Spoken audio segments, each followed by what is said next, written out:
أسعد الله أوقاتكم بكل خير ومرحبا بكم. طبعا اليوم غنتحدثوا على المقابلة الودية اللي جراها المنتخب الوطني المغربي ضد نظيره الإيفواري. أول شيء يعني وهذا غير من باب البسط، نتمنى أنه الجمهور المغربي ما ياخذش أي تصريح ديال وليد الركراكي قبل المقابله واللي قال فيه الفريق الوطني المغربي غير مرشح ويربطوه بالمستوى ديال المقابله.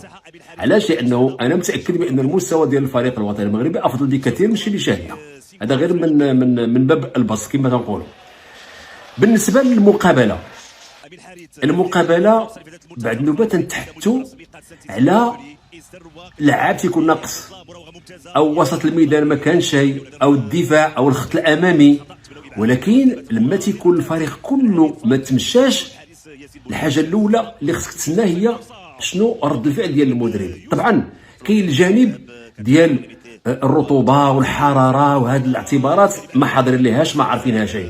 ولكن باش الفريق كله ما يكونش فيه ذاك الانسجام، اللعابه الاغلبيه ديالهم ما كانوش شايف المستوى ديالهم، التمريرات الخاطئه لا على مستوى الدفاع، تموضعات ديال اللاعبين ما كانتش هي هذيك. على كل حال هذه مقابله اللي مزيان تجي في هذا الوقت باش الواحد يعرف راسو بانه راه بزاف ديال الامور اللي خصها تصلح.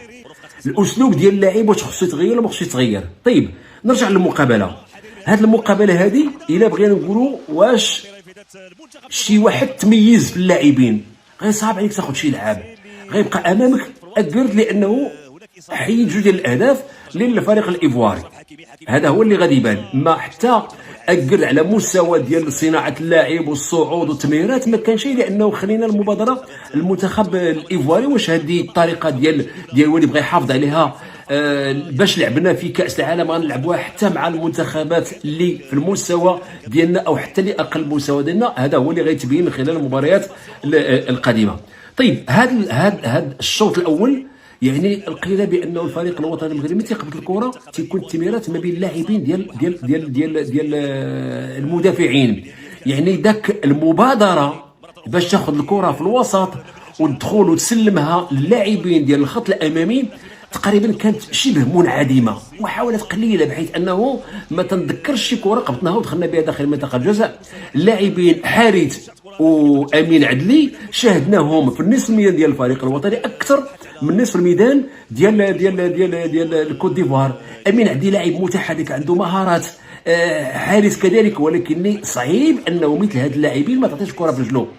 هادو لاعبين تيبغيو الكره يمشي ويهاجموا بها، ما تيبغيش تعطيه الكره في العمق. تعطيه الكره في العمق وتقول له ترجع تدافع مع الجو حار، صعيب عليه انه لما تعطيه واحد الوقت الكره ما عنده ما يدير به، انه الانسان يبقى يطلع ويهبط ويطلع يهبط ويدافع، لانه الطريقه باش يدافعوا اصعب من الطريقه باش يهاجموا. اذا هذا بالنسبه للشوط الاول اللي كان فيه فريق الايفواري كان بامكانه يسجل، لانه جوج ديال الفرص خلاص هذوك يعني غير اكد هو اللي لقد الموقف. الكره الوحيده اللي هددنا بها المرمى هي الضربه الراسيه وقلنا ديال سايس، اعتقد ديال سايس اللي مشات فوق المرمى، وضربه خطا ديال حكيمي اللي رجعها للحارس. من غير داك الشيء او من غير هذا الشيء هذا ما تنظنش بانه كانت شي حاجه كثيره في هذا الشوط، بحيث انه اللاعبين ما كاينش شي لاعب ديال الفريق الوطني المغربي في هذه المقابله هذه اللي ظهر بالمستوى يعني حتى قريب من المستوى ديالو. كان هناك سوء ديال التفاهم حتى في التمريرات. لاحظنا بانه حتى حكيمي وأوناحي واحد الوقت جاء أوناحي الجهه اليمنى باش يدير العمليه الثنائيه بيناتهم والتسريبات الجهه اليمنى، حكيمي مشى عطاه الكره موراه.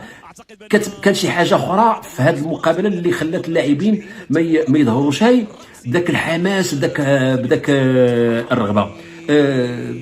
الهدف اللي تسجل لينا هذا في الوقت اللي حنا واحد الوقت بدينا تنهاجموا ومشينا لضربات الزاويه، حمله مضاده، الشيء اللي حنا كنا تنديروا دار الفريق الوطني وتجينا الهدف في الدقه بالضبط الدقه 48 في الثواني الاخيره من الدقيقه الثالثه في الوقت بدل الضائع. 1-0 كيف ما كان الحال لما تكون في مثل هذه المقابلات تتبغي تقول ما كاين حتى مشكل، يعني تسجلنا هدف وبغينا نردوا هذا الهدف عامل ايجابي باش نشوفوا رد الفعل ديال الفريق الوطني لما يكون خاسر.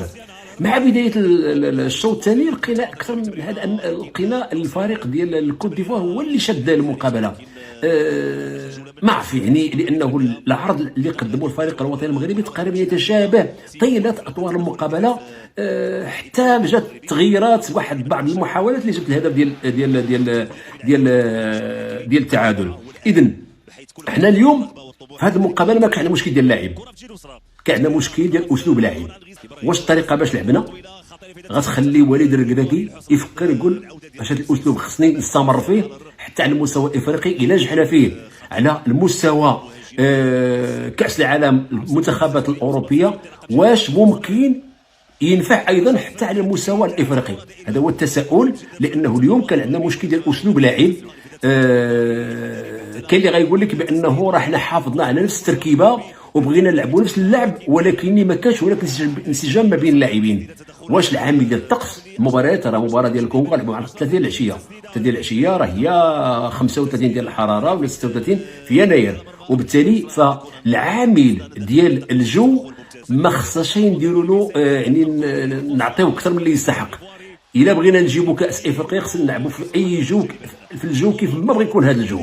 اللي خاص دابا خاص انه نردوا هذا التعادل ايجابي. كيفاش نردوا التعادل ايجابي؟ غنقولوا ما كاين حتى شي مشكل، الفريق الوطني المغربي ما اداش مقابله مزيانه امام فريق الكوت ديفوار اللي هو مزيان، ومع ذلك تمكن يتعادل. اذا هذا نعتبره شيء ايجابي، انه بمستوى متواضع استطعنا اننا نتعادلوا مع منتخب الكوت ديفوار، بمعنى انه لو انه كنا في الحاله ديالنا الطبيعيه وكنا مزيانين وكنا في حاله يعني اللاعبين في الكامل الامكانيات ديالهم ممكن ننتصروا. اذا هذه الامور التي يمكن الانسان يوظفها لصالحه. علاش نقول هذا الكلام؟ هذا فريق وطني، والفريق الوطني من حقنا اننا ندعموه، من حقنا اننا نلاحظوا، ولكن الملاحظات اللي تبني علاش؟ لانه لما توصل كاس افريقيا خاص اللاعبين يلقاو دائما ذاك السند وذاك الدعم. صحيح انه الجمهور ما يكونش مقتنع بالعرض، ولكن الحمد لله على ذاك النتيجه ديال التعادل اللي غتخلي ذاك الاطمئنان لا للاعبين ولا للستاف ولا حتى الجمهور، لانه الخساره عندها الوقع ديالها. يعني اكيد عندها الوقع ديالها، ماشي واحد ولو مقابله وديه الخساره بهذه الطريقه هذه. اذا انا حاولت ما امكن نخلي الامور ايجابيه على اساس انه اذا كان الفريق كله ما دارش تتقول ما كاين حتى شي مشكل، كاين شي حاجه اللي الاسلوب ما كانش مزيان او الطريقه باش تلعب الفريق الخصم انه حدات من الامكانيات ديال اللاعبين ديالنا. اللاعبين الايفواريين اليوم تنعرفوهم تيلعبوا عندهم كره جميله، ولكن اليوم كانوا يعني التدخل ديالهم كانت شويه قاصحه، علما بانه كاين فرق من ناحيه الامكانيات البدنيه. شوف كيسي مع أوناحي لا مجال للمقارنه. يعني اللاعبين الايفواريين عندهم امكانيات بدنيه وكيخلعوا ولا هادشي هذا، يعني غادي نلقاوهم في نيجيريا، غادي نلقاوهم في غانا، غادي نلقاوهم في الكاميرون، مثل هاد اللاعبين غادي نلقاوهم. اذا خلينا نقول بانه الا كاين شي مقابله للمدرب غايقول خرج بها بنتائج ايجابيه راه هي هذه المقابله هذه. ومن حسن الحظ ديالنا جميع انه ما خسرناش المقابله، لان الخساره تؤثر حتى ولا مقابله وديه.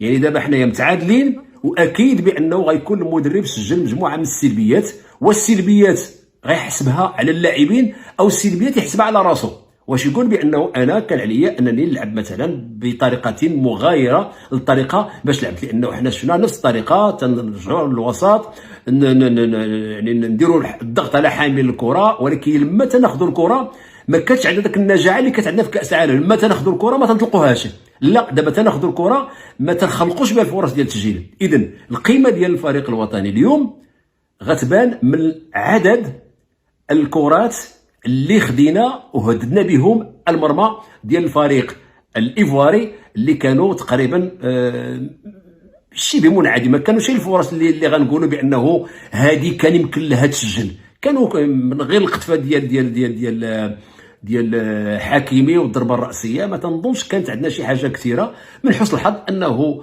الدخول ديال الكعبي والتموضع ديالو الجيد استفد من داك الكونترول ولا داك المراقبه ديال الكره ديال المدافع الاوسط اللي ما حصلش الكره مزيان، استطاع باش يسجل هدف ديال التعادل. هدف ديال التعادل اللي يخلي على الاقل النفسيه ديال اللاعبين ما تاثرش، لانه تخسر وما قدمتيش عرض جيد يؤثر بشكل كبير.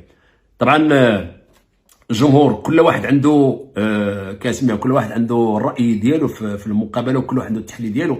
هذا تحليل، غير انا اللي غادي نتمنى هو انه نبقاو دائما في اطار المسانده ديال الفريق الوطني، لانه هو الفريق الوطني المغربي، لانه هو اللي غادي يمثلنا، هو اللي غادي يعني يحس بانه كاين هناك دعم كبير للفريق الوطني. هذو هما اللاعبين ديالنا.